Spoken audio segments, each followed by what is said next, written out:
वकुल्ना या आदम उस्कुन अंता व ज़ौजुकल जन्नह, ऐ आदम और हव्वा तुम दोनों जन्नत में रहो, जो चाहे खा लो जो चाहे पी लो, इल्ला हाज़िहि शजरा, सिवाय एक दरख्त के उसके करीब न जाना, फतकूना मिनज़्ज़ालिमीन, वरना तुम जालिमों में से हो जाओगे। एक दरख्त, हजारों चीजें जन्नत में खाने की मिली हैं, एक पेड़ है, एक दरख्त है, अल्लाह ने कहा इसके पास मत जाना। आदम अलैहिस्सलाम और हजरत हव्वा उस पेड़ के पास नहीं जा रहे थे। शैतान आया भेष बदल करके, और शैतान ने कहा कि ऐ आदम, ऐ हव्वा, ये जो पेड़ है ना, इस पेड़ को खा लोगे, ये अमृत है, इसको खा लोगे हमेशा जन्नत में रहोगे, फरिश्ते बन जाओगे तुम। उसने अल्लाह की कसम भी खा करके ये बातें बताई। कुरान कहता फदल्लाहुमा बिगुरूर, शैतान ने कसम खा करके, झूठे वादे करके आदम को और हव्वा को बहका दिया। यहां एक बात और बता दूं, बाज लोग ये समझते हैं कि शैतान ने हजरत हव्वा को बहकाया और हव्वा ने हजरत आदम को बहकाया, यानी गलती असल औरत की थी, आदम अलैहिस्सलाम ने तो अपनी बीवी की बात मानी थी। ऐसा नहीं है, कुरान दोनों को जिम्मेदार करार दे रहा है। फ़अज़ल्लहुमा शैतानु फ़अख़रजहुमा मिम्मा काना फ़ीह, शैतान ने आदम को भी बहकाया, शैतान ने हव्वा को भी बहकाया, दोनों को फिसला दिया। दोनों को शैतान ने उस पेड़ के करीब, जिसके करीब भी जाने से अल्लाह ताला ने मना किया था, शैतान के बहकाने पर दोनों ने उस पेड़ के दरख्त को, उसके फल को खा लिया। अब जब खा लिया तो अंजाम क्या हुआ? दोनों के बदन से कपड़े उतर गए, दोनों नंगे हो गए, आदम भी नंगे, हव्वा भी नंगे। कुरान कहता है फतफिका यक्सिफानी अलैहिमा मिन वरक़िल जन्नह, आदम और हव्वा दोनों जन्नत के पत्तों को तोड़ तोड़ करके अपनी शर्मगाह को ढांपने लगे, अपनी बॉडी को कवर करने लगे, नंगा रहना पसंद नहीं किया उन्होंने। आज दुनिया में तरक्की की अलामत है, गोवा में चले जाओ, बड़े बड़े बीचेस पे चले जाओ, समंदर के किनारे मादर जात नंगे मर्दों औरत पड़े हुए हैं, और इसको दुनिया तरक्की का नाम देती है, इसको दुनिया फैशन का नाम देती है। ये नंगे रहने वाले, ये बरहना रहने वाले, ये बेहया और बेशरम लोग, ये इंसान कहलाने के भी काबिल नहीं। इंसान की फितरत ये कहती है, इंसान का नेचर ये कहता है, इंसान का स्वभाव ये कहता है कि नहीं, तेरी शर्मगाह के ऊपर कोई ना कोई चीज पर्दे के तौर पर होनी चाहिए। भाई मर्द भी सबके सामने नंगा, औरत को तो छोड़ दीजिए, मर्द भी सबके सामने नंगा। अगर कोई मर्द सबके सामने नंगा रहता है तो दो ही बातें हो सकती हैं, या तो वो पागल है या इंसान नहीं है। पागल है, क्रैक माइंड का है, दिमाग खराब है, तभी वो नंगा रहेगा, वरना मर्द भी कम से कम अंडरवियर में तो दूसरों के सामने कम से कम अंडरवियर में रहेगा। आदम और हव्वा दोनों ने अपने जन्नत के पत्ते से अपनी शर्मगाहों को ढांपना शुरू कर। अब अल्लाह ताला ने समझाया हजरत आदम और हव्वा, अलम अनहकुमा अन तिलकुमा शजरा, ऐ आदम ऐ हव्वा, मैंने तुमको मना किया तो उस पेड़ के करीब न जाना। क्यों तुमने शैतान की बात मानी? क्यों तुम उसके बहकावे में आ गए? क्यों तुम जालिमों में से हो गए? गलती आदम से भी हुई, गलती हव्वा से भी हुई। कुरान कहता है फतलक्का आदम मिन रब्बिही कलिमात, अब आदम अलैहिस्सलाम के दिल में ख्याल आया, हाँ मुझसे गलती हो गई, अब मैं अल्लाह से माफी मांगना चाहता हूं। कैसे मांगू? अय अल्लाह, तू कितना करीम है, तू कितना रहीम है कि तूने आदम से गलती के बावजूद तूने आदम को तौबा करने का तरीका भी सिखाया। अल्लाह ने आदम के दिल में वो कलिमात डाले, वो दुआ डाली, जो दुआ अल्लाह ताला ने कुरान में बयान की, रब्बना ज़लमना अनफुसना व इल्लम तग़फिर लना व तरहमना लनकूनन्न मिनल खासिरीन। ऐ परवरदिगार, हमने अपनी जानों पर बड़ा जुल्म किया है। ऐ परवरदिगार, हमने अपनी जानों पर बड़ा जुल्म किया है, बड़ा अत्याचार किया, और अगर तूने नहीं माफ किया, अगर तूने रहम न किया, लनकूनन्न मिनल खासिरीन, तो हम खसारा नुकसान उठाने वालों में से हो जाएंगे। ये दुआ की आदम और हव्वा ने, और जब ये दुआ की, अल्लाह ने दोनों की दुआ को कबूल किया, दोनों की तौबा को कबूल किया। लेकिन अल्लाह ने कहा कि अब तुम जन्नत में नहीं, अब तुम जमीन पे जाओगे, अब जमीन पे जाओगे, दुनिया में रहोगे। अब ये आदम और हव्वा दुनिया में कहां आए, इसके बारे में कोई ऑथेंटिक रिवायत तो नहीं मिलती, लेकिन तारीख की किताबों में यह लिखा है कि हजरते आदम अलैहिस्सलाम जो थे वो इंडिया या श्रीलंका के किसी इलाके में उतरे थे, और हजरते हव्वा जो थी वो जद्दा में उतरी थी। इसलिए जद्दा, अरबी में जद्दा बोलते दादी को, तो चूंकि वहां पे हजरते हव्वा उतरी थी, इसलिए उस जगह का नाम जद्दा, सऊदी अरब के अंदर जो बहुत बड़ा शहर है, मशहूर इलाका है जद्दा, वहां पे ये तारीख की एक रिवायत है। हम ये नहीं कह सकते कि ये ऑथेंटिक है, मोतबर है, बस तारीख की किताबों में ये लिखा है, इसके मोतबर होने की कोई गारंटी नहीं है। दोनों को अल्लाह ताला ने जमीन पे उतारा। हम आदम और हव्वा की औलाद, अल्लाह ने हमें और आपको आदम और हव्वा की औलाद बनाया, इंसान बनाया। हमारी फितरत में गलती करना है, हमसे गलतियां होंगी, हमसे खताएं होंगी। खता का हो जाना उतनी बड़ी बात नहीं है, बड़ी बात यह है कि हम खता के बाद, गलती के बाद हम तौबा करें, हम अल्लाह से माफी मांगे।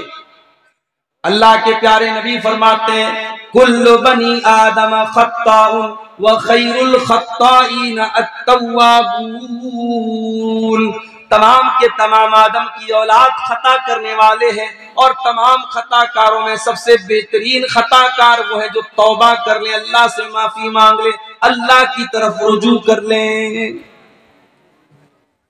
दुनिया में क्या होता है, एक इंसान एक बार गलती करता है, हम माफ कर देते हैं, 2 बार गलती करता है, हम माफ कर देते हैं, 3 बार गलती करता है, हम जब बार बार गलती करे तो हमारा भी बर्दाश्त का जो मादा होता है वो पूरा हो जाता है। बाप बेटे की एक बार गलती माफ करता है, 2 बार गलती माफ करता है। जब बेटा बार बार गलती करता है तो बाप कहता है नहीं, अब तू गलती नहीं कर रहा है, तू बदतमीजी कर रहा है। फिर बाप भी बेटे को घर से निकाल देता है।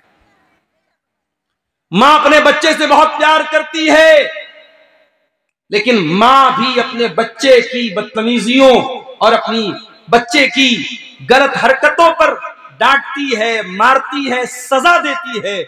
मां इतनी रहमदिल होने के बावजूद भी ऐसा मौका भी आता है कि मां भी अपने बच्चे को माफ नहीं करती। मेरे प्यारे साथियों, जिस तरीके से एक मां को अपने बच्चे से बहुत प्यार, एक बाप को अपने बच्चे से बहुत प्यार है, उससे कई करोड़ गुना ज्यादा, उससे कई करोड़ गुना ज्यादा अल्लाह तबारक व तआला अपने बंदों से प्यार करता, अपने बंदों से मोहब्बत करता है। वो अल्लाह बंदों की खताओं के बावजूद, बंदों के गुनाहों के बावजूद अल्लाह ताला अपने तमाम बंदों को दावत देता है, ऐ मेरे बंदो आ जाओ, हल मिन मुस्तगफिरिन फागफिर लहू। हर रात आसमान दुनिया पर अल्लाह ताला नाजिल होता है और आवाज देता है कोई गुनाहों की माफी मांगने वाला, है कोई अपने गुनाहों पर रोने वाला, है कोई अपने गुनाहों पर गिड़गिड़ाने वाला। मैं अपने बंदे की तौबा को कबूल करने को तैयार हूं, मैं अपने बंदे को माफ करने को तैयार हूं। चलिए आपकी जनरल नॉलेज में एक इजाफा कर देता हूं।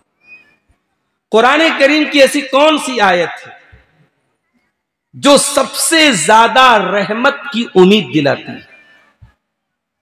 उलमा को शायद पता होगा, आप लोगों से, आवाम से मेरा सवाल है कि कुरान की ऐसी कौन सी आयत है जिसमें अल्लाह ताला अपनी रहमत की सबसे ज्यादा उम्मीद दिलाता है?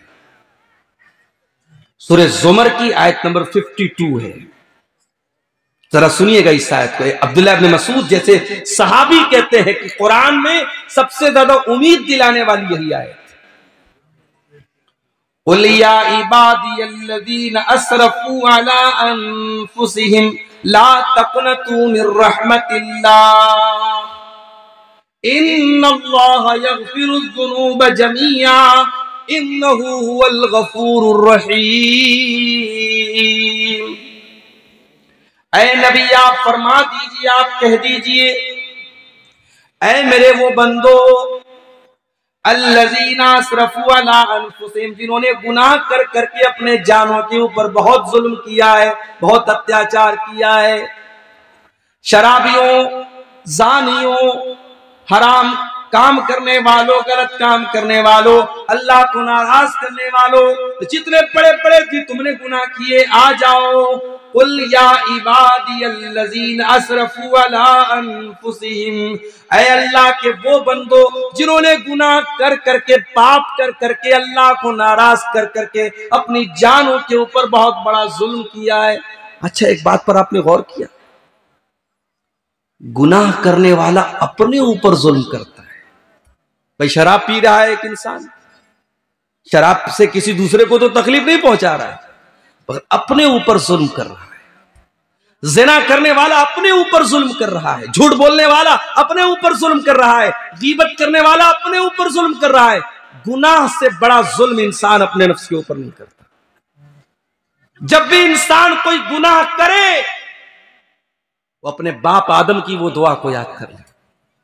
गुनाह करके कोई फायदा हम नहीं करते, 2-4 मिनट लज्जत मिल जाएगी, थोड़ा मजा मिल जाएगा, थोड़ा मौज मस्ती हो जाएगी, मगर गुनाह की सजा हम ही को भुगतनी पड़ेगी।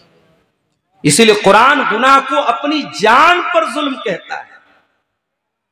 कुल या इबादियल्लज़ीना असरफू अला अनफुसिहिम, ऐ नबी आप कह दीजिए, मेरे वो बंदो जिन्होंने गुनाह कर करके अपनी जानों के ऊपर जुल्म किया है, ला तक़नतू मिर रहमतिल्लाह, तुम अल्लाह की रहमत से कभी मायूस न होना।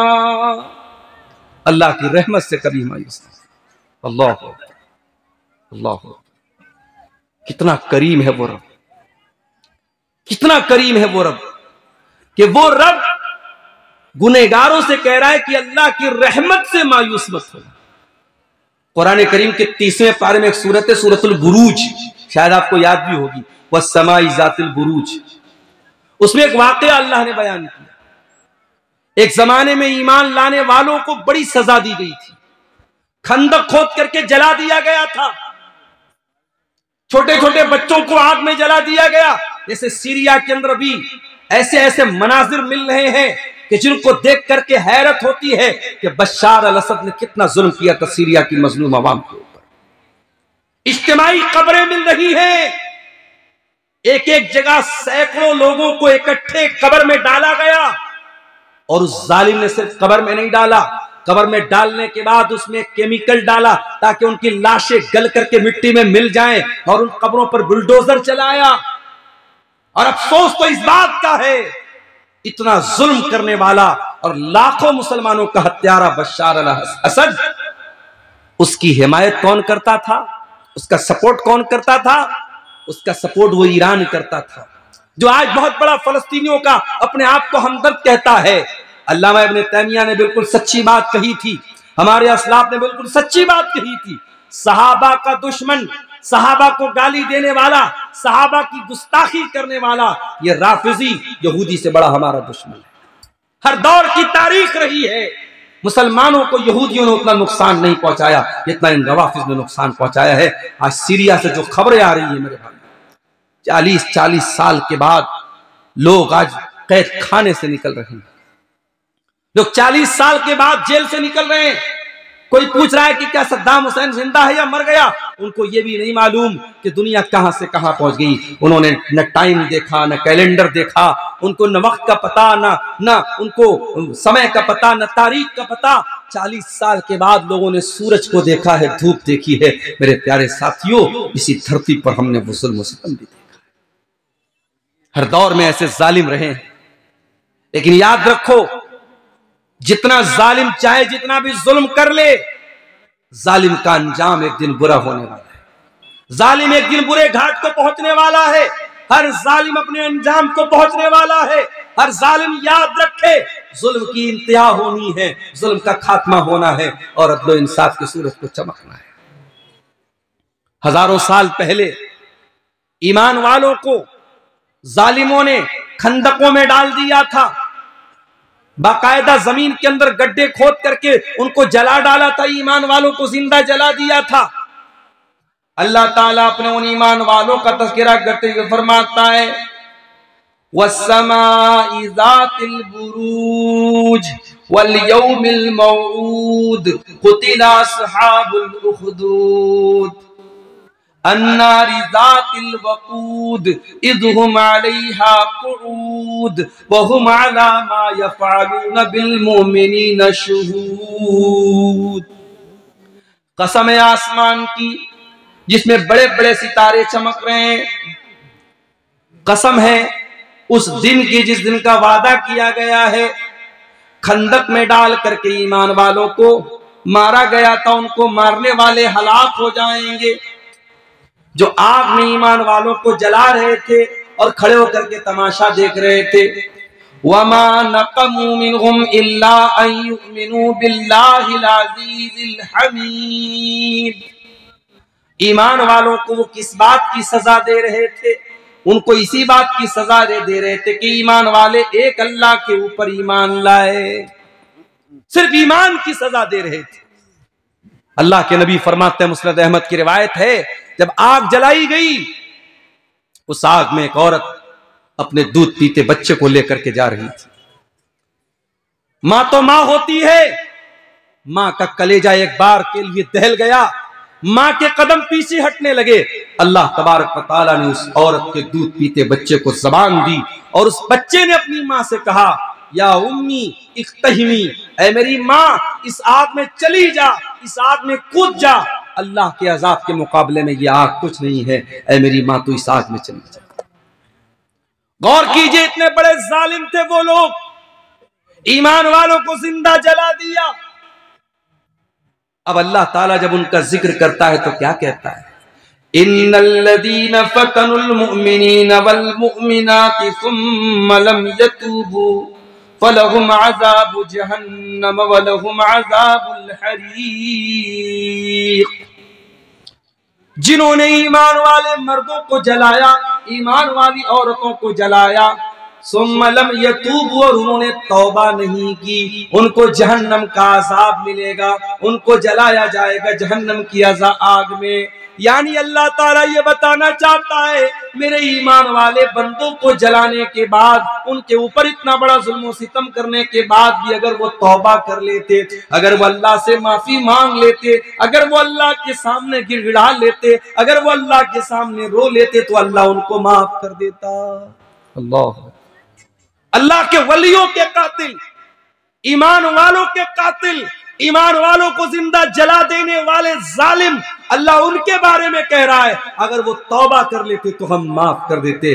मेरे प्यारे साथियों, हम और आप कहां खड़े हैं? ऐ गुनहगारों, ऐ अल्लाह को नाराज करने वालों, ऐ गुनाहों की दलदल में मुब्तला अल्लाह के बंदों, आओ कुरान की आयत तुम्हें दावत दे रही है, कुल या इबादी अल्लज़ीना असरफू अला अनफुसिहिम ला तक़नतू मिर रहमतिल्लाह। ऐ मेरे वो बंदो जिन्होंने गुनाह करके अपनी जानों के ऊपर जुल्म किया है, ला तक़नतू मिर रहमतिल्लाह, तुम अल्लाह की रहमत से कभी मायूस न होना। इन्नल्लाह यग़फिरु ज़ुनूब जमीआ, तुम एक बार अल्लाह से माफी तो मांग के देखो, तुम एक बार अल्लाह से तौबा तो करके देखो, एक बार अल्लाह के सामने रो करके देखो, एक बार अल्लाह के सामने गिड़गिड़ा करके तो देखो, अल्लाह तुम्हारे सारे गुनाहों को माफ कर देगा। अल्लाह के नबी फरमाते हैं, तिरमिज़ी की सही रिवायत है, दो आंखें ऐसी हैं जो जहन्नम के अंदर नहीं जा सकती, दो आंखें ऐसी हैं जो जहन्नम की आग में नहीं जाएंगी। ऐनुन बातत तहरुसु फी सबीलिल्लाह, एक वो आंख है जो अल्लाह की राह में चौकीदारी कर रही है, अल्लाह की राह में पहरेदारी कर रही है, दुश्मन की फौज आने वाली है और बॉर्डर पर खड़ी होकर के वो पहरेदारी कर रही है, उस आग की अल्लाह ताला हिफाजत करेगा, उस आग को जहन्नम की आग में नहीं डाला जाएगा। व ऐनुन बकत मिन खशियतिल्लाह, और एक वो आंख भी अल्लाह के अजाब में कभी मुब्तला न होगी जिस आंख से अल्लाह के खौफ से आंसू बहता हो, जो आंख अल्लाह के खौफ से रोया करती हो, जिस आंख से तौबा के आंसू निकलते हो, जिस आंख से नदामत के आंसू निकलते हो। मगर आज हमारी आंखें भी खुश्क हो गई। ये आंखें खुश्क है मौला, इन्हें रोना नहीं आता।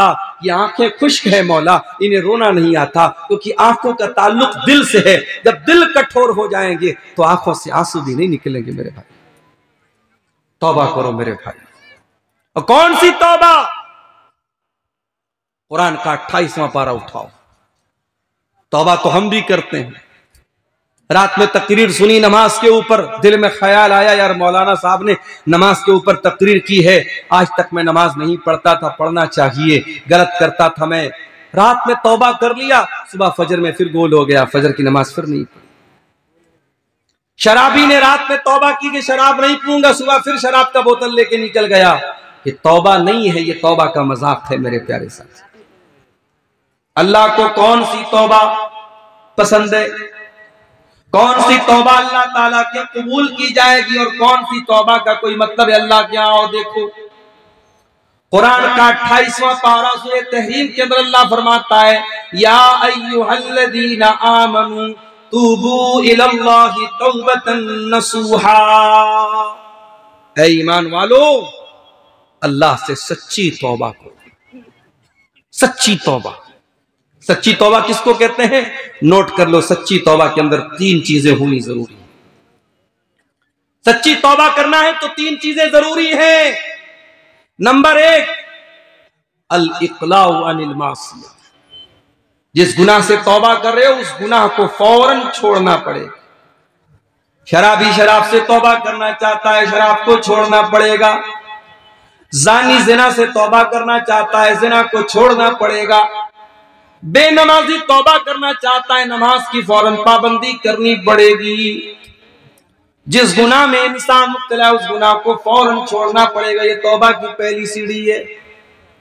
तौबा की दूसरी सीढ़ी, अब तक जितने गुनाह किया था उसके ऊपर शर्मिंदगी हो रही है, नदामत हो रही है, इस बात का एहसास हो रहा है कि हाँ मैंने गलत किया था, मुझे ऐसा नहीं करना चाहिए था, मैंने अल्लाह को नाराज किया था, ये एहसास भी दिल में होना चाहिए।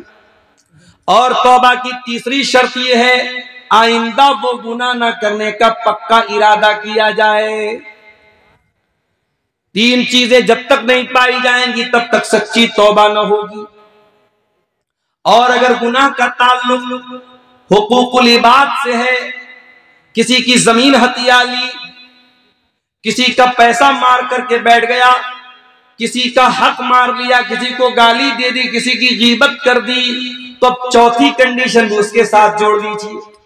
ये 3 कंडीशन तो अपनी जगह, चौथी कंडीशन क्या है? अगर मसला हुकूकुल इबाद का है तो जिसका हक आपने लिया है उसको देना पड़ेगा। जिसकी जमीन आपने नाजायज तौर पर ली उसको वापस लौटाना पड़ेगा। जिसका पैसा आपने गलत तरीके से लिया पैसा लौटाना पड़ेगा।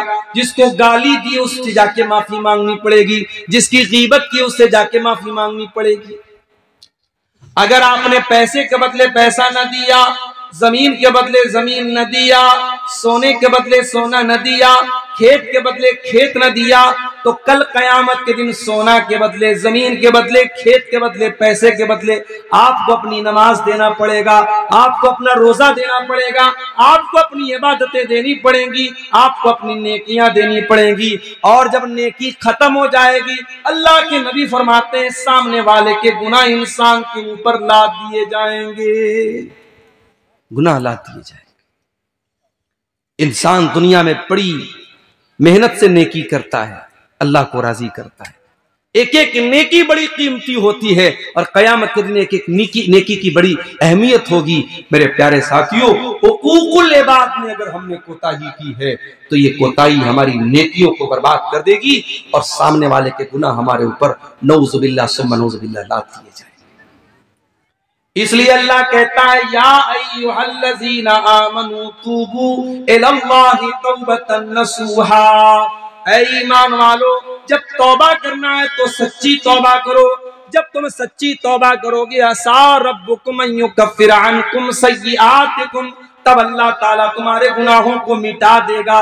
वयुदखिलकुम जन्नातिन तजरी मिन ताहतिहल अन्हार, और अल्लाह ताला तुमको जन्नत में दाखिल करेगा। एक बात और बताऊं आपको, एक होती है हदीस कुदसी, नाम सुना है हदीस कुदसी का? हदीस कुदसी किसको बोलते हैं?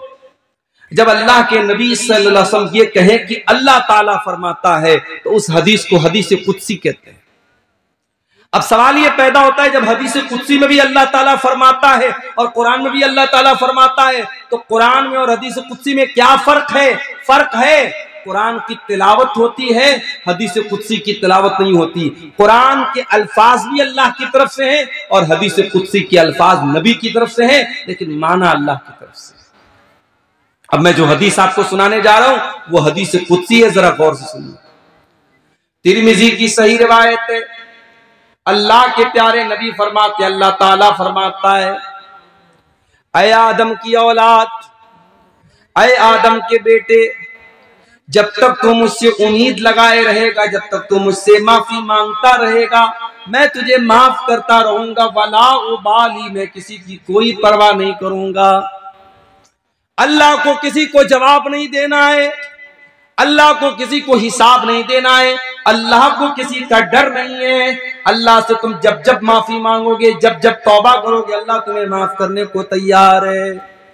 यब्ना आदम लहु बलगत ज़ुनूबुका अनान अस्समाइ सुम्मा इस्तग़फ़रतनी ग़फ़रतु लक वला उबाली।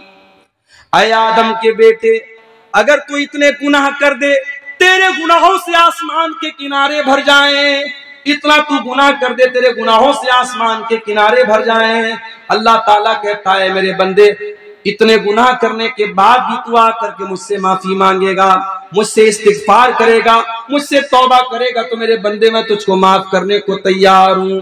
ऐ मेरे बंदे, अगर तू जमीन भर के गुनाह करके आएगा और मेरे साथ तू शिर्क नहीं कर रहा होगा, तू तौहीद को लेकर के आएगा, तू सच्ची तौहीद को लेकर के आएगा और फिर तू मुझसे माफी मांगेगा, ऐ मेरे बंदे मैं जमीन भर के मग़फ़िरत तुझको देने को तैयार हूं। यह है अल्लाह की रहमत। अल्लाह के अज़ाब पर आपने बहुत तकरीरें सुनी है, अल्लाह के गजब पर बहुत तकरीरें सुनी है। आज आइए जरा अल्लाह की रहमत का भी आपको जरा नक्शा खींच के दिखाता हूं। अल्लाह कितनी रहमत वाला है, अल्लाह कितने करम वाला है मेरे प्यारे साथी। अल्लाह के नबी फरमाते हैं, बनी इस्राइल में एक आदमी था जो 99 लोगों का कातिल था। 99 लोगों का उसने मर्डर किया था, खून किया था। 99 लोगों का कत्ल करने के बाद उस इंसान के दिल में तौबा का ख्याल आया। उसने पूछा कि इस दौर का सबसे बड़ा आलिम कौन है? लोगों ने आलिम का पता न बता करके राहिब का पता बता दिया। आलिम का काम आलिम ही करेगा, अगर आलिम का काम किसी गैर आलिम से लोगे तो गलत रास्ते पर चले जाओगे। आज यही तो हो रहा है। इंटरनेट पर आप देख लीजिए, आज औरतें भी तकरीर कर रही हैं और मसले मसाइल बयान कर रही हैं, और बाकायदा फेसबुक के ऊपर मैंने देखा कि मियां बीवी के जो प्राइवेट मसाइल हैं, जो मियां बीवी के आपस के मुलाकात के मसाइल है, जो बहुत ही प्राइवेट किस्म के मसाइल हैं, उनको मसाले लगा लगा करके नकाब पहन करके औरत बयान कर रही है, सिर्फ इसलिए ताकि उसको व्यू ज्यादा से ज्यादा मिल जाए, उसके चैनल को सब्सक्राइबर मिल जाए, उसको फेसबुक पर कमाई का एक अड्डा मिल जाए। आज कितनी औरतों ने और कितने जाहिल किस्म के लोगों ने, जो आलिम भी नहीं है, इस तरीके के मसाइल, जो सुहागरात का मसला है, मियाँ बीवी के मुलाकात का मसला है, औरतों के पीरियड का मसला है, उसको मसाले लगा लगा के बयान। मेरे प्यारे साथियों, इसीलिए मैं कभी कभी कहता हूं, ये इंटरनेट बहुत काम की भी चीज और बहुत बड़ा फितना भी है। कल तक ये यूट्यूब नहीं था, ये इंटरनेट नहीं था। बनारस से अब्दुल गफ्फार साहब आपके बीच में आते थे, तभी आप उनको सुन पाते थे। आज तो कितने इलाके ऐसे जहां मैं नहीं पहुंच पाता हूं, लेकिन यूट्यूब के जरिए वहां पर पहले से मैं पहुंच चुका हूं। कई इलाकों में मैं जाता हूं, बूढ़े लोग मेरे पास आते हैं, मुझको गले लगा के कहते हैं मौलाना आज तक आपको यूट्यूब पर सुना करते थे, आज पहली बार आंखों से आपको देख रहे हैं। कितने लोगों ने बताया कि उनकी माएं रात में तकरीरों को सुन करके सोती हैं, तकरीर सुने बगैर उनको नींद नहीं आती है। ये इस मोबाइल की आप खूबी कह सकते हैं, इस मोबाइल की आप एक बहुत बड़ी इसकी सिफत कह सकते हैं। लेकिन आज इस इंटरनेट ने, इस मोबाइल ने आज इसका बहुत गलत इस्तेमाल भी हो रहा है मेरे भाइयों। जो बेहयाई वाला इस्तेमाल हो रहा है उसको जाने दीजिए, दीन के नाम पर भी इस मोबाइल का बहुत गलत इस्तेमाल हो रहा है। आज कितने चैनल ऐसे हैं जिस पर फजूल किस्म के, वाहियात किस्म के इस्लामिक वीडियोस बनाए जा रहे हैं, मिर्च मसाला लगा करके, कहीं की ईंट और कहीं का रोड़ा जोड़ करके, थंबनेल लगा करके वीडियो बनाए जा रहे हैं। उस तकरीर के अंदर जो बात बयान नहीं हुई है उस बात को थंबनेल के अंदर पेश किया जा रहा है, सिर्फ इसलिए ताकि चैनल को ज्यादा से ज्यादा देखने वाले मिल जाएं, ताकि वीडियो को ज्यादा से ज्यादा देखने वाले मिल जाएं। आलिम का काम आलिम से लेना है, गैर आलिम से लोगे तबाही और हलाकत है। मैं कहता हूं बहुत बड़े बड़े लोग हैं, मैं नाम नहीं लूंगा, इस दौर के बहुत बड़े बड़े स्कॉलर हैं, मगर उनका मैदान क्या है? अगर एक स्कॉलर का मैदान इस्लाम की तबलीग करना है, अगर उसका मैदान ये कंपैरेटिव रिलीजियन पर वो काम कर रहा है, वो हिंदुइज्म से और ईसाइयों से इस्लाम का मुकारना कर रहा है और इंजील से अल्लाह के नबी की पेशनगोई को निकाल के बता रहा है, वेदों से और गीता से इस्लाम की हक्कानियत को साबित कर रहा है, बहुत अच्छी बात है, बहुत अच्छी बात है। ऐसे स्कॉलर से हम फायदा उठाएंगे, मगर उसको मुफ्ती बनाने का काम नहीं करेंगे। उसका जो मैदान है उस मैदान में उससे काम लेंगे, मगर नमाज का तरीका हम उससे नहीं पूछेंगे, हम हैज़ और निफास का मसला उससे नहीं पूछेंगे, हम निकाह और तलाक का मसला उससे नहीं पूछेंगे। उसके लिए हमारे पास उलमा मौजूद है, उसके लिए हमारे पास मुफ्ती मौजूद है। और आज यही हो रहा है मेरे भाई, हर आदमी आलिम बना है, हर आदमी मुफ्ती बना है। यूट्यूब पर आप चले जाइए, कोई भी मसला आप टाइप कीजिए, उलमा के जवाब आपको कम मिलेंगे और जाहिलों के जवाब आपको ज्यादा मिलेंगे। बड़े बड़े उलमा सवाल का जवाब देने से पहले कांपते हैं, टाइम मांगते हैं, मौका मांगते हैं कि नहीं साहब मैं मुताला कर लूंगा, स्टडी कर लूंगा, उसके बाद जवाब दूंगा। और जाहिल की हिम्मत क्या है? जाहिल की हिम्मत यह है, 4 किताबें उसने इंग्लिश में पढ़ी है, कुरान भी उसने ढंग से नहीं पढ़ा है, हदीसों को उसने भी ढंग से नहीं पढ़ा है, बस 4-5 उसने इंग्लिश की किताबें पढ़ी है, और वो आता है और स्टेज लगाता है और कहता आस्क मी ब्रदर, मुझसे सवाल पूछो। वो बाकायदा खुलेआम चैलेंज करता है और लोग आते हैं, उससे सवाल करते हैं और वो सवालों का जवाब देता है। इसीलिए अल्लाह के नबी पेशनगोई करते हुए फरमाते हैं, कयामत के पहले ऐसा दौर आएगा,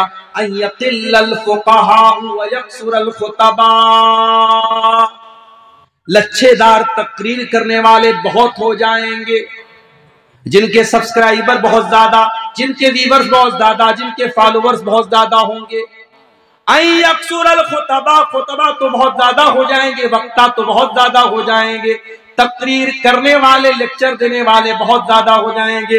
वयक़िल्लुल फुक़हा, और दीन का गहरा इल्म रखने वाले, दीन की समझ रखने वाले, दीन की नॉलेज रखने वाले लोग बहुत कम रह जाएंगे। वो दौर आज हम देख रहे हैं, वो दौर आज हम देख रहे हैं। हमारे इसी बंगाल के बेल्ट में, इसी सीमांचल के बेल्ट में हमने देखा कि उलमा को दरकिनार करके जाहिलों को लोग जो है, जिनकी तकरीरों में बकवास बातें, फजूल बातें, किस्से कहानी की बातें, न कुरान की एक आयत ढंग से पढ़ी जा रही है, उनको ऊंचा मकाम दिया जा रहा है और उलमा को पीछे रखा जा रहा है। यह आज हमारे इलाके में हो रहा है मेरे भाई। अल्लाह के नबी फरमा रहे हैं, कयामत के पहले अल्लाह ताला इल्म को अचानक नहीं उठाएगा, बल्कि अल्लाह ताला उलमा को उठा लेगा। और जब उलमा को अल्लाह ताला उठा लेगा, हत्ता इज़ा लम युब्क़ि आलिमन, जब उलमा दुनिया से चले जाएंगे, इत्तख़ज़न्नासु रुऊसन जुहाला, लोग जाहिलों को अपना सरदार और पेशवा बना लेंगे। जाहिलों को लोग सरदार बनाएंगे। अब सरदार के माने बहुत कुछ हो सकते हैं। सरदार के माने गांव का मुखिया भी हो सकता है, सरदार के माने मस्जिद का मुतवल्ली भी हो सकता है, सरदार के माने मदरसे का सेक्रेटरी भी हो सकता है। आज मदरसे का सेक्रेटरी जाहिल है, अंगूठा छाप इंसान सिर्फ अपने पैसे की बदौलत मदरसे का सेक्रेटरी बन के बैठा है। और लोगों ने क्यों बनाया है? अरे हाजी साहब चंदा ज्यादा देंगे, पैसा ज्यादा देंगे, उनको सेक्रेटरी बना देंगे। मेरे प्यारे साथियों, जाहिलों को लोग सरदार बना लेंगे और उनको मुफ्ती बना लेंगे और लोग उनसे आकर के फतवा पूछेंगे और जाहिल जब फतवा देंगे फदल्लु बादल्लु, खुद भी गुमराह होंगे, दूसरों को भी गुमराह करेंगे। देखो इल्म एक अलग चीज है और तकवा एक अलग चीज है। आलिम अगर मुत्तकी है सोने पे सुहागा है, लेकिन कोई मुत्तकी है तो आलिम भी हो ये जरूरी नहीं है।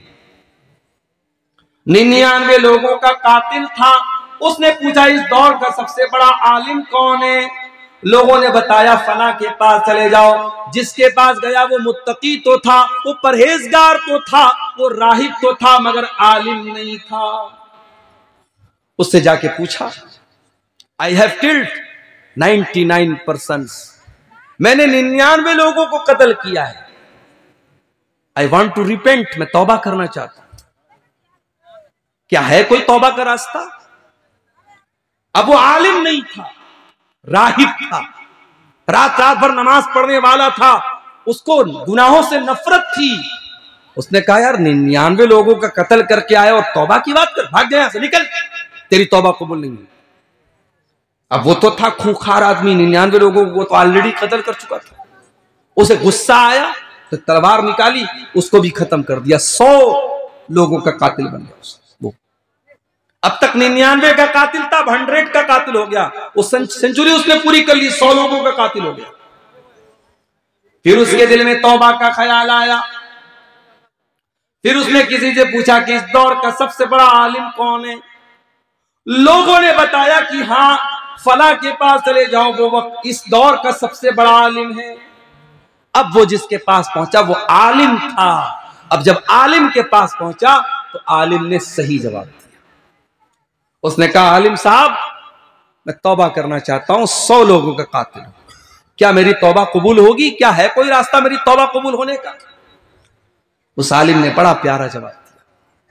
उसने कहा मैं यहूलु बैनका व बैन तौबतिका, अगर तू तौबा करना चाहता है तो तेरे और तेरी तौबा के बीच में मैं रुकावट नहीं बन सकता, कोई रुकावट नहीं बन सकता। तू तौबा कर सकता है, लेकिन हां तुझे तौबा करने के लिए वो बस्ती छोड़नी पड़ेगी, वो इलाका छोड़ना पड़ेगा। इलाके का बड़ा असर पड़ता है। बेईमानों के इलाकों में रहोगे बेईमान हो जाओगे, सूदखोरों के इलाकों में रहोगे सूदखोर हो जाओगे, शिर्क करने वालों के साथ उठोगे बैठोगे, तुम्हारे अंदर शिर्क की मोहब्बत पैदा हो जाएगी। माहौल का बहुत बड़ा असर पड़ता है मेरे प्यारे साथी। इसीलिए जब कहीं मकान खरीदो तो पहले ये देख लो कि मकान तो अच्छा है, घर तो अच्छा है, पड़ोस कैसा है, पहले पड़ोस देख लिया करो मेरे प्यारे साथी। हजरत आसिया का नाम सुना है? फिरौन की बीवी हजरत आसिया, उन्होंने अल्लाह से दुआ की थी। इतने बड़े जालिम बादशाह की बीवी थी। बादशाह ने अपने महल से निकाल करके हजरत आसिया को जंजीरों में जकड़ के रखा था, उन पर जुल्म और सितम करता था, मारता था, पीटता था। हजरत आसिया अल्लाह से दुआ करती है, बड़ी प्यारी दुआ करती है। क्या कहती है? रब्बिब्नि ली इंदका बैतन फिल जन्नह वनज्जिनी मिन फिरऔन वअमलिही वनज्जिनी मिनल कौमिज़ ज़ालिमीन। आए अल्लाह तू मुझे जन्नत में अपने पास एक घर अता फरमा, अपने पास एक घर अता फरमा। हजरत आसिया अगर इतना कह देती है अल्लाह जन्नत में घर अता फरमा तब भी काफी था, मगर उन्होंने कहा कि अय अल्लाह तू अपने पास एक घर अता फरमा, यानी अय अल्लाह मुझे जन्नत में भी तेरा कुर्ब चाहिए, मुझे जन्नत में भी तेरे पास एक घर चाहिए। इसलिए उलमा कहते हैं कि हजरत आसिया ने घर से पहले पड़ोस मांगा था। पड़ोस अच्छा होना चाहिए मेरे प्यारे साथियों। अगर पड़ोस खराब रहेगा, माहौल खराब रहेगा, आपके बच्चे भी खराब हो जाएंगे, आपकी आने वाली नस्लें भी खराब हो जाएंगी। तो उस आलिम ने कहा कि तुम तौबा करना चाहते हो, जाओ अपनी बस्ती को छोड़ दो और फला बस्ती में चले जाओ, वहां नेक लोग रहते हैं, वहां अल्लाह के नेक बंदे रहते हैं, वहां जाओ और वहां जाके तौबा करो, तुम्हारी तौबा कबूल हो जाएगी। अल्लाह के नबी फरमाते हैं, सही मुस्लिम की रिवायत है, वो 100 लोगों का कातिल तौबा करने के इरादे से घर से निकला, आधे रास्ते में पहुंचा, उसका इंतकाल हो गया, उसकी रूह निकल गई। अब अजाब का फरिश्ता भी आ गया, रहमत का फरिश्ता भी आ गया। रहमत का फरिश्ता कहने लगा, ये तौबा करने के मकसद से निकला था, इसको मैं लेकर के जाऊंगा। अजाब का फरिश्ता कहने लगा, ये 100 लोगों का कातिल था, इसको मैं लेकर के जाऊंगा। अजाब वाला कह रहा है मैं लेके जाऊंगा, रहमत वाला कह रहा है मैं लेके जाऊंगा। अल्लाह के नबी फरमाते, अल्लाह ताला ने तीसरे फरिश्ते को भेजा और तीसरा फरिश्ता इंसान की शक्ल में आया और उसने आकर के फैसला दिया कि एक काम करो, रास्ते को नाप लो। तुम लोग फरिश्ते हो, तुम्हारे लिए कोई मुश्किल काम नहीं है, रास्ते को नाप लो। अगर ये नेक लोगों की बस्ती से करीब है तो रहमत का फरिश्ता लेके जाएगा, अगर बुरे लोगों की बस्ती से करीब है तो अजाब का फरिश्ता लेके जाएगा। चुनांचा दोनों फरिश्तों ने रास्ते को नापा। जब रास्ते को नापा गया तो वो 100 लोगों का कातिल, चूंकि सच्ची तौबा के इरादे से निकला था, वो नेक लोगों की बस्ती से ज्यादा करीब निकला। एक बित्ता, एक बालिश तो वो ज्यादा करीब निकला नेक लोगों की बस्ती से। चुनांचे रहमत का फरिश्ता उसको लेकर के गया। 100 लोगों का कातिल अल्लाह की रहमत का हकदार बन गया। मेरे प्यारे साथियों, अल्लाह की रहमत से कभी मायूस न होना, सच्ची तौबा करो, अल्लाह जरूर आपकी तौबा को कबूल करेगा। अरे अगर तुम सच्ची तौबा कर लोगे, कुरान कहता है सच्ची तौबा करने का इनाम क्या मिलेगा। कुरान का 19वां पारा उठाओ, अल्लाह ताला फरमाता है वल्लज़ीना ला यशहदून ज़ूर वल्लज़ीना ला यदऊन मअल्लाहि इलाहन आखर वला यक़्तुलून अन-नफ्स अल्लती हर्रमल्लाहु इल्ला बिल हक़्क़ि वला यज़नून। अल्लाह ने 3 बड़े बड़े गुनाहों का नाम लिया। मेरे नेक बंदे अल्लाह के साथ शिर्क नहीं करते, मेरे नेक बंदे किसी बेगुनाह को कत्ल नहीं करते, मेरे नेक बंदे जिना नहीं करते। ये 3 बड़े बड़े जुर्म हैं। इस्लाम की नजर में 3 महापाप क्या है? शिर्क करना, कत्ल करना और जिना करना, ये 3 महापाप हैं। इसीलिए अल्लाह के नबी से पूछा गया अय्यु ज़म्बि आज़मु इंदल्लाह, ऐ अल्लाह के नबी सबसे बड़ा गुनाह अल्लाह ताला के नजदीक क्या है? आपने फरमाया अन तजअल लिल्लाहि निद्दन व हुवा खलक़क, सबसे बड़ा गुनाह यह है कि तुम अल्लाह के बराबर किसी को ठहरा दो, अल्लाह का दर्जा किसी और को दे दो, अल्लाह के सिवा किसी और को मुश्किल कुशा मान लो, अल्लाह के सिवा किसी और को बिगड़ी बनाने वाला मान लो, अल्लाह के सिवा किसी और को औलाद देने वाला बना लो, अल्लाह के सिवा किसी और को बीमारी से शिफा देने वाला बना लो, अल्लाह के बराबर किसी को ठहरा दो। ये सबसे बड़ा गुनाह है, शिर्क सबसे बड़ा गुनाह है। पूछा गया है अल्लाह के नबी उसके बाद सबसे बड़ा गुनाह क्या है? आपने फरमाया तक़्तुला वलदक खश्यता यतमा, शिर्क के बाद सबसे बड़ा गुनाह यह कि तुम अपनी औलाद को कत्ल कर दो इस डर से कि वो तुम्हारे साथ खाएगी। औलाद को कत्ल कर दो, यह सबसे बड़ा गुनाह है। 1400 साल पहले लड़की पैदा होती थी, लोग लड़की पैदा होने के बाद, बेटी पैदा होने के बाद उसको मार डालते थे। आज हमारी सरकार का नारा है बेटी बचाओ बेटी पढ़ाओ। यह अलग बात है, न बेटी को पढ़ाया जा रहा है न बेटी को बचाया जा रहा है। बेटी अगर पढ़ना चाहे तो पढ़ना भी मुश्किल है, और बेटियों की जिंदगी को इतना मुश्किल बना दिया गया कि आज 4 साल की बच्ची को भी माँ बाप अकेले घर पे छोड़ के जाने को तैयार नहीं है। 4-4 साल की मासूम बच्चियों के साथ भी आज रेप किया जा रहा है। सरकार तो नारा लगा रही है बेटी बचाओ बेटी पढ़ाओ, लेकिन रेप करने वाले जालिमों को आज कोई सजा देने वाला नहीं है। कितने रेप करने वाले दौलत के बल पे और पावर के बल पे आज आजाद घूमते रहते हैं। मेरे प्यारे साथियों, 1400 साल पहले जनाब मोहम्मद रसूलुल्लाह ने ये नारा लगाया था, हो लोगों बेटियों को मारना, बेटियों को कत्ल करना बहुत बड़ा पाप है, बहुत बड़ा गुनाह है। अल्लाह के नबी ने कुरान की आयत पढ़ के सुनाई थी वइज़ल मौऊदतु सुइलत, ऐ बेटियों को जिंदा जमीन में गाड़ने वालों, ऐ बेटियों को कत्ल करने वालों, ऐ बेटियों की हत्या करने वालों, ये बेटियां कल कयामत के दिन से पूछा जाएगा कि तुम्हारे माँ बाप ने क्यों तुम्हें मारा था, किस जुर्म में तुमको मारा था। आज तो माशाअल्लाह इंसान तरक्की पर पहुंच गया, चांद पर पहुंच गया इंसान। मगर आज भी बेटियों को मारने का सिलसिला जारी है।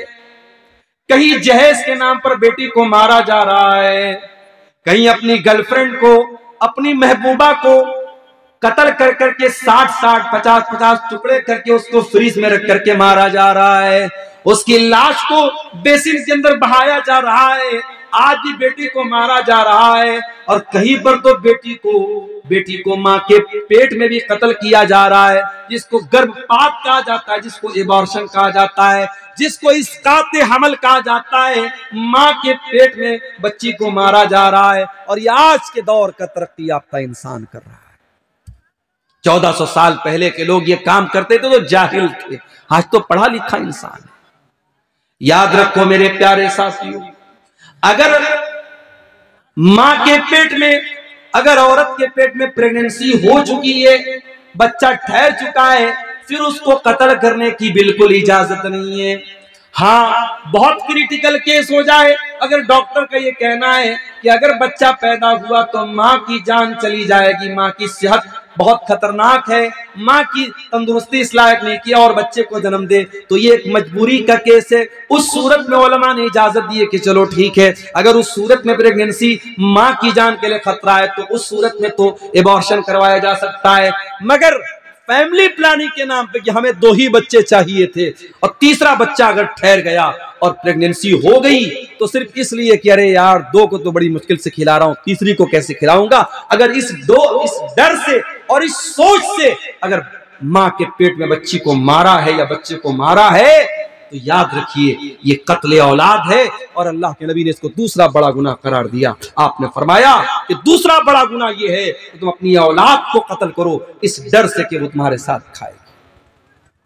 फिर पूछा गया अल्लाह के नबी तीसरा बड़ा गुनाह क्या है? आपने फरमाया अंतुजानिया हलील तजारिक, अपने पड़ोसी की बीवी के साथ तुम जिना करो।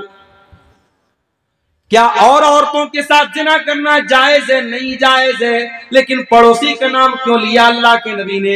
इसलिए कि पड़ोसी को पड़ोसी के ऊपर बड़ा विश्वास होता है, पड़ोसी को पड़ोसी के ऊपर बड़ा भरोसा होता है, और अगर कोई पड़ोसी की बीवी के साथ गलत काम करता है तो वो डबल गुनाह का काम करता है। वो एक तो करेला है, ऊपर से नीम चढ़ा है, वो गलत पर गलत काम करता है, वो जिना भी कर रहा है, तो पड़ोसी की बीवी के साथ जिना कर रहा है। ये 3 बड़े बड़े गुनाह है। ये 3 बड़े बड़े गुनाह जिक्र करने के बाद अल्लाह क्या कहता है जरा उसको सुनिएगा। इल्ला मन ताबा व आमना व अमिला अमलन सालिहा फउलाइका युबद्दिलुल्लाहु सय्यिआतिहिम हसनात। शिर्क करने के बाद, कत्ल करने के बाद और जिना करने के बाद भी अगर अल्लाह कहता है कोई तौबा कर ले और ईमान ले आए और नेक अमल करे, ये 3 चीजें हैं, तौबा करे, ईमान ले आए, ईमान ले आए यानी सही रास्ते पर आ जाए, और नेक अमल करने लगे। अब तक लोगों को कत्ल करता था, अब लोगों की जान बचाने वाला बन गया। अब तक ज़िना करता था, अब इज्जतों की हिफाजत करने वाला बन गया। अब तक शिर्क करता था, अब एक अल्लाह के आगे सर झुकाता है और शिर्क का दुश्मन बन गया। अगर तौबा कर लेता है और ईमान ले आता है और नेक अमल करने वाला बन जाता है, अल्लाह फरमाता है फउलाइका युबद्दिलुल्लाहु सय्यिआतिहिम हसनात, ऐसे लोगों के गुनाहों को हम नेकियों में बदल देंगे। अब तक उसने जितने गुनाह किए हैं हम उनके गुनाहों को नेकियों में बदल देंगे। वकान अल्लाहु गफूरर रहीमा, और अल्लाह ताला तो बख्शने वाला, रहम करने वाला है। अल्लाह के लिए कोई मुश्किल बात नहीं। क्या मतलब ये हुआ कि सच्ची तौबा अगर कोई कर ले तो अब तक उसके अकाउंट में जितने गुनाह थे अल्लाह उसके सारे गुनाहों को नेकियों में ट्रांसफर कर देगा। उसने जितने गुनाह किए थे अब वो गुनाह अल्लाह ताला के नेकी माने जाएंगे अगर उसने सच्ची तौबा की है और तौबा करने के बाद अपनी तौबा के ऊपर कायम है। ये तौबा का इनाम है मेरे प्यारे साथियों, मेरे प्यारे भाइयों। अल्लाह तो लुटा रहा है, अल्लाह तो रहमतों को लुटा रहा है, हम लूटने को तैयार नहीं है। अल्लाह तो तौबा की दावत दे रहा है और हम तौबा करने को तैयार नहीं है। हम तो दुनिया की मौज मस्ती में लगे हुए हैं। याद रखो मेरे भाइयों, कल के ऊपर न टालो, आज तौबा करो, अभी तौबा करो, कल न कर कल का कोई भरोसा नहीं, कल न आया कभी और न आएगा कल, कल तो कल एक पल का भरोसा नहीं। तौबा को कभी कल पे मत टालो मेरे भाई, ये कल पे टालना ये भी शैतान की बहुत बड़ी चाल है। क्या हम और आप इस बात की गारंटी दे सकते हैं कि कल तक हम जिंदा रहेंगे? अरे कल छोड़ दो, हम 1 घंटे के बाद जिंदा रहेंगे, हम इस बात की गारंटी नहीं दे सकते। आज फजर की नमाज पढ़ने अपने इलाके में मैं गया, नमाज पढ़ के मस्जिद के बाहर निकला, देखा लोगों की भीड़ लगी हुई है। मैंने पूछा क्या बात है? हमारे पड़ोस के एक साहब, उनका इंतकाल हो गया था, बीमार कई महीने से चल रहे थे, रात को 4 बजे उनका इंतकाल हो गया। गौर करो मेरे प्यारे साथियों, इंसान इस बात की गारंटी नहीं ले सकता कि रात में वो सोया है तो सुबह जिंदा ही उठेगा। आज इंसान के पास दौलत है, ताकत है, हज कर सकता है, उम्रा कर सकता है, उससे बोलो जाओ भाई हज कर लो, उम्रा कर लो, कहता है नहीं मौलाना साहब जब उम्र हो जाएगी तब करेंगे। मैंने अपनी आंखों से देखा, सफा मरवा के दरमियान चक्कर लगा रहा था, मेरी 1.5 साल की बच्ची मेरी गोद में थी, उसको लेकर के मैं सफा से भी और मरवा के बीच में चक्कर लगा रहा था। कई बूढ़े लोगों को मैंने देखा, बेचारे वो सफा से मरवा के दरमियान चल नहीं पा रहे हैं, एक चक्कर लगाने के बाद वो किनारे बैठ करके सुस्ताने लगते हैं, हाँफने लगते हैं। तवाफ के दौरान मैंने देखा लोग तवाफ नहीं कर पा रहे हैं, लोग पैसा दे दे करके व्हील चेयर के ऊपर कुर्सी पर बैठ करके तवाफ कर रहे हैं। मेरे प्यारे भाइयों, क्यों उस दिन का इंतजार करते हो जब दूसरों के मोहताज होकर के तुम अल्लाह के घर का तवाफ करोगे? आज अल्लाह ने आपको नवाजा है, आज आपके पास दौलत है, आज आपके पास जवानी है, जाओ, अल्लाह ताला ने अगर आपको तौफीक दी है, जाओ जा करके हज कर लो, उम्रा कर लो।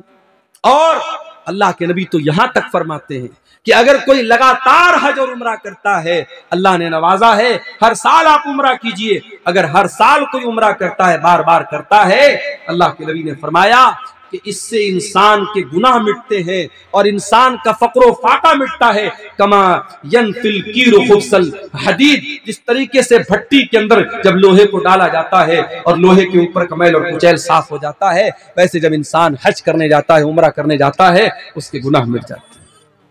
हमारे यहाँ क्या बोलते हैं, 900 चूहे खा करके बिल्ली चली हज को। ये मुहावरा बनाए के लिए बनाया? लोगों ने क्यों मुहावरा बनाया? लोगों ने ये सोच करके मुहावरा बनाया कि अगर 900 चूहे खा करके बिल्ली हज करने जाएगी उसका हज कबूल नहीं होगा। मगर मेरे अल्लाह का कानून कुछ और है। मेरे प्यारे साथियों, 900 नहीं 9000 चूहे खा करके अगर बिल्ली हज करने सच्चे दिल से जाती है और सच्चे दिल से अल्लाह से तौबा करती है, अल्लाह माफ करने को तैयार है। मेरे अजीजों, तौबा करो इससे पहले कि हमारा वो वक्त आ जाए जब हमारी तौबा अल्लाह कबूल नहीं करेगा। एक वक्त वो भी आता है जब तौबा कबूल नहीं होती।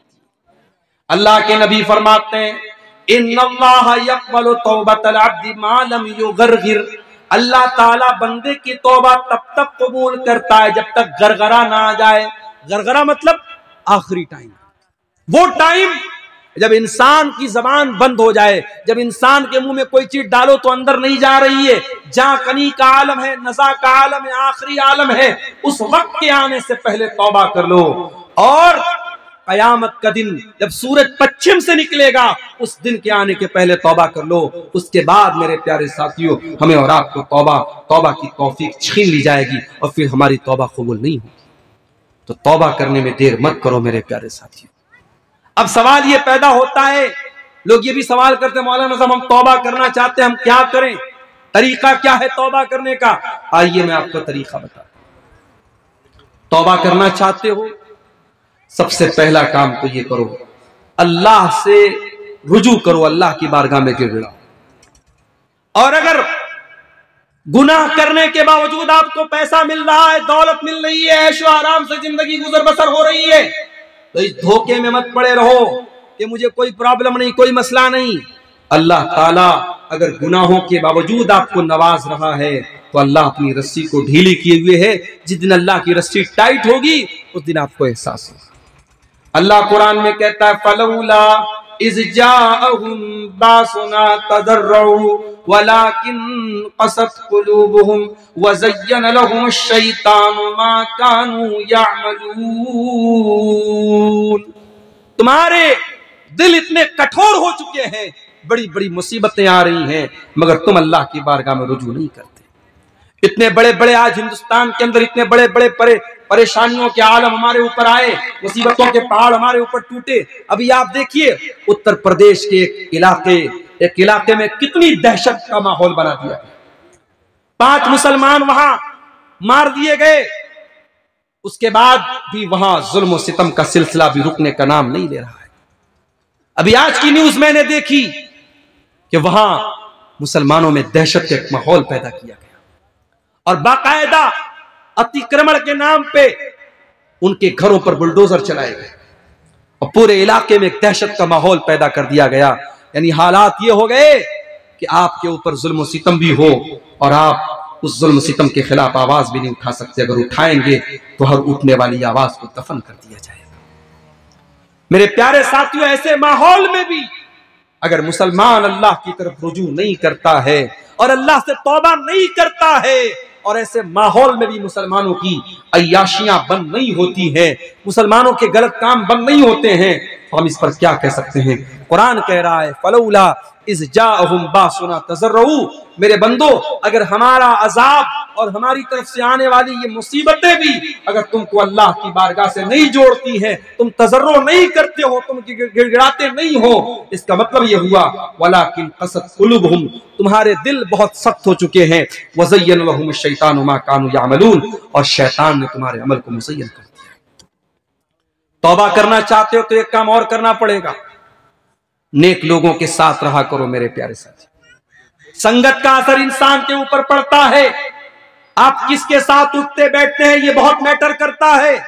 सिगरेट पीने वालों के साथ आप उठेंगे बैठेंगे, सिगरेट नहीं पिएंगे तब भी सिगरेट पीने की जो नफरत है वह आपके दिल में कम हो जाएगी। आप शराबियों के साथ उठेंगे बैठेंगे, शराब नहीं पिएंगे, मगर शराबी से जो एक शराब से नफरत होनी चाहिए वो शराब से नफरत आपके अंदर नहीं रहेगी। सोहबत का बड़ा असर पड़ता है। शेख साजी रहमतुल्लाह अलैह फरमाते हैं पेसरे नू बबदा नशिस, नूह अलैहिस्सलाम का बेटा बुरे लोगों के साथ बैठता था। खानदान नबूवत गुमशुद, अपने बाप की नबूवत को से उसने रिश्ता तोड़ दिया। इतने बड़े पैगंबर का बेटा था, नूह अलैहिस्सलाम का बेटा था, बुरे लोगों के साथ उठा बैठा करता था, तो अपने बाप की नबूवत से उसका नाता टूट गया। वह सगे असहाबे कहफ रोजे चंद, और असहाबे कहफ के जो कुत्ता था वो चंद दिन नेक लोगों के साथ था। सोबते नेक लोगों के साथ वो कुत्ता बैठता था मर्दुम शुद्ध, तो उस कुत्ते को भी अल्लाह ताला ने कुरान में असहाबे कहफ के साथ उसका जिक्र किया। सोहबत का असर देखो। एक कुत्ता जो बड़ा ही गलीज जानवर है, कुत्ता अगर बर्तन में मुंह लगा दे 7 बार बर्तन को धोने का हुक्म है। लेकिन असहाबे कहफ के साथ जब वो कुत्ता गया था और उस गार में वो कुत्ता भी सोया था, तो अल्लाह ताला ने उस कुत्ते का जिक्र कुरान के अंदर किया है। कि सोहबत का असर होता है। मेरे प्यारे साथियों, अगर आप अल्लाह से सच्ची तौबा करना चाहते हैं तो आपको अपनी सोहबत पर ध्यान देना पड़ेगा। इसीलिए अल्लाह कुरान में कहता है यौम याज़्ज़ु ज़ालिमु अला यदैहि यक़ूलु या वैलता लैतनी लम अत्तखिज़ फुलानन या वैलता, यौम याज़्ज़ु ज़ालिमु अला यदैहि यक़ूलु या लैतनी इत्तखज़्तु मअर रसूलि सबीला। जालिम क़यामत के दिन अपने हाथों को काटेगा और कहेगा ऐ काश मैंने रसूल का रास्ता अपनाया होता। या वैलता लैतनी लम अत्तखिज़ फुलानन खलीला, ऐ काश मैंने फलां को अपना साथी न बनाया होता, फलां को अपना दोस्त न बनाया होता। लक़द अज़ल्लनी अन ज़िक्री बअद इज़ जाअनी, उसने अल्लाह के जिक्र से मुझको दूर कर दिया, उसने अल्लाह के जिक्र से मुझको बहका दिया।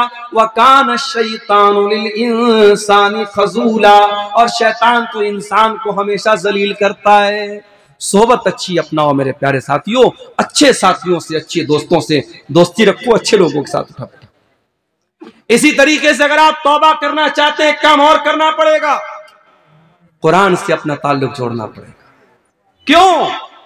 क्योंकि कुरान दिल के ऊपर जो मैल और कुचैल होते हैं उनको दूर करता है। इन्नल कुरान, कुरान करीम यहदी लिल्लती ही अक़वम, बिल्कुल सीधा रास्ता बताता है।